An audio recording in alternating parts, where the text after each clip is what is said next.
Viens voir les feuilles en décomposition. Oh, c'est vrai. Oh là là, la chute! Sabine? Fred? Ça va? Venez à gauche! Non, à gauche! Oh là là, ça va pas bien du tout! Jamy, au secours! Il y a Fred et Sabine qui vont pas bien du tout! Qu'est-ce qui se passe? Sacrée lipopette! Ça, c'est une sacrée chute. Hein. Mais ne t'en fais pas, je suis certain que Sabine et Fred vont super bien. Ils ont juste pris un petit coup sur la tête qui a endommagé temporairement la partie qui s'occupe de l'organisation spatiale. Oh là là! Mais dites donc, Jamy, c'est quoi l'organisation spatiale? Mais c'est facile. L'organisation spatiale, c'est la capacité qu'a un enfant de rappeler et d'identifier la position qu'occupe un objet dans l'espace. On distingue deux espaces différents, l'un étant physique, tandis que l'autre est psychologique. L'espace. Mais tu parles de ce qu'il y a au-dessus des atmosphères et des corps célestes? Mais non, Fred, il parle de notre environnement, l'espace dans lequel on vit. Il peut aussi parler d'espace psychologique, ce qui se passe dans notre tête, la manière dont nous percevons les choses. Hein, Jamy? Elle a raison, Sabine! Elle a raison, hein? Elle a entièrement raison, Sabine. Mais, Jamy, comment prenons-nous conscience de l'espace qui nous environne? Eh bien, on prend conscience de l'espace qui nous environne, pas seulement grâce à notre corps, mais également grâce à notre cerveau. Si nous regardons de plus près, on peut voir que notre cerveau est divisé en deux parties. Il y a l'hémisphère gauche et l'hémisphère droit. Il faut savoir que dans ces deux hémisphères se cachent différentes parties. Suis-moi, je vais t'expliquer. Alors, premièrement, il y a la partie qui se trouve ici, qui s'appelle le lobe temporal, qui lui s'occupe principalement du goût, de la mémoire et de l'audition. En second, il y a le lobe frontal, qui lui, c'est la partie qui s'occupe du contrôle musculaire et des mouvements rythmiques coordonnés, de la tête et de la gorge. Prenons l'exemple, par exemple, d'avaler ou de mâcher. On dit aussi que c'est le centre des pensées, et il y a même certains scientifiques qui pensent que c'est le centre de la personnalité. Ensuite, il y a le lobe pariétal qui se trouve ici. Lui s'occupe principalement du toucher et de l'orientation spatiale. Il y a également le lobe occipital qui se trouve ici, qui lui s'occupe principalement de la vision. Et ici, il y a un endroit que je ne vous ai pas parlé, mais pour ça, il faut aller un peu plus profond. L'endroit se trouve ici et s'appelle le cervelet. Le cervelet s'occupe principalement de l'équilibre du corps et de la coordination des mouvements. Tu vois, c'est grâce à nos 5 sens que nous prenons conscience de l'environnement. Oh C'est là- pas sorcier. Oh là là! Mais c'est quand même compliqué, Jamy! Coucou, Jamy. Tu sais qu'il y a 4 étapes dans le développement de la spatialité chez l'enfant. Tout d'abord, il y a la connaissance des notions. Ensuite, il y a l'orientation spatiale, puis la structuration spatiale, et le dernier, c'est comprendre les relations spatiales. La connaissance des notions, c'est la première chose que l'enfant doit acquérir. Il doit acquérir la gauche, la droite, en haut, en bas, afin de se situer dans l'espace. Ben oui, c'est logique. Et c'est par rapport à lui-même au début. Vous vous rappelez, un petit Dave, vous vous rappelez? L'enfant, il est préopératoire, donc il est égocentrique. Et plus il grandit, moins il est égocentrique. Donc, il saura voir la gauche et la droite d'autre chose, hein? Hé Sabine, viens voir. Ici, je suis avec 2 enfants. À ma gauche, Grégoire. Tu as 5 ans, hein, c'est ça?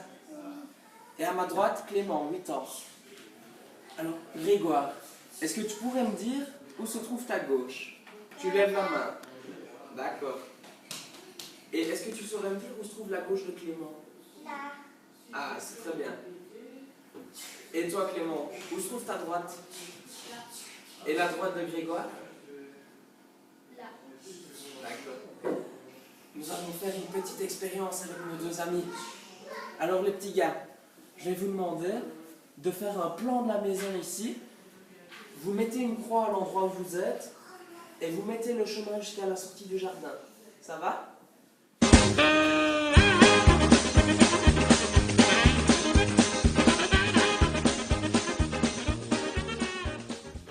Voilà, ils ont terminé. Regardons d'un peu plus près les résultats.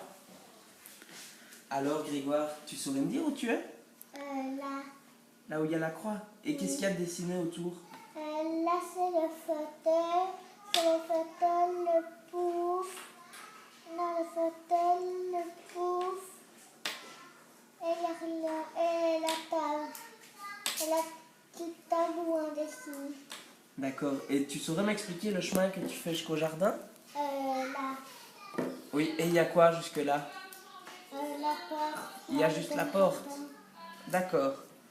Et toi, Clément, tu saurais m'expliquer ton dessin? Oui. Elle a alors, elle a la plaque rouge, moi. Tu saurais me dire où tu es? Oui, là, D'accord. Et t'as dessiné quoi autour? la table. La table. Et ici, c'est le fauteuil? Oui. D'accord.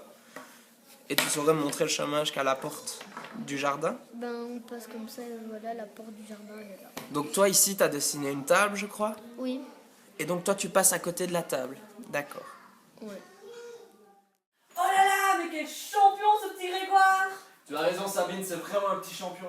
Il a réussi à donner la gauche de Clément en se mettant à sa place. Et ça s'appelle la réversibilité des points de vue. Oh là là, mais moi j'ai rien compris du tout, Jamy. Qu'est-ce que c'est que la réversibilité des points de vue?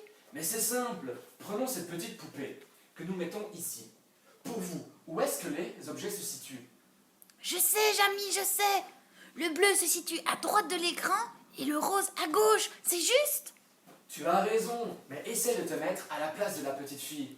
Pour elle, le bleu se trouve à sa gauche et le rose à sa droite. C'est ça la réversibilité des points de vue. C'est quand tu es capable de te mettre à la place de quelqu'un. Ah, d'accord. Voilà, maintenant qu'ils sont terminés, je vais pouvoir reprendre les 2 dessins et on va les analyser avec Jamy. Coucou, Jamy. Salut les enfants! Bon allez, Jamy, je te laisse, hein. Je vais faire un toucher-coulé avec Marcel. Salut! Ok, à tantôt! Jamy, j'ai j'ai les fait. dessins. On va pouvoir les analyser. Ah super! Alors, on va mettre celui de Grégoire ici. Et celui de Clément ici. Prenons notre modèle. On leur avait demandé de dessiner cette pièce. Alors, c'est une pièce de forme rectangulaire. Mais on voit sur les dessins que Grégoire, il a dessiné de forme ronde. Bah, comment ça se fait la petite voix? Mais si, les garçons, c'est le premier stade de la perception chez l'enfant. D'abord, l'enfant, il perçoit des formes fermées ou ouvertes. Ensuite, il va percevoir les lignes, les droites, etc. pour finalement percevoir les longueurs. Mais revenons à notre modèle. Regardons, ici, Clément était placé sur la croix rouge d'un côté de la table et Grégoire était placé sur la croix verte de l'autre côté de la table. Cependant, sur le dessin, Grégoire s'est mis du mauvais côté, du même côté que Clément. Et aussi, Grégoire n'a pas réussi à remettre la position de la sortie qui était ici. Il l'a fait aller de l'autre côté. Tandis que Clément, lui, à son âge, il a réussi à dire où était la sortie par rapport à toute la pièce. Donc, si on devait résumer l'orientation spatiale, on pourrait dire que c'est la possibilité de reconnaître un lieu, de se situer dans l'espace et de se situer soi-même par rapport à des repères. D'où l'importance des apprentissages scolaires. Parce qu'à l'école, qu'est-ce qu'on va lui apprendre au petit Grégoire? À s'orienter, à pouvoir se tourner, à aller vers l'avant, l'arrière, la gauche, la droite. Et à ce stade, l'enfant apprend à orienter les objets.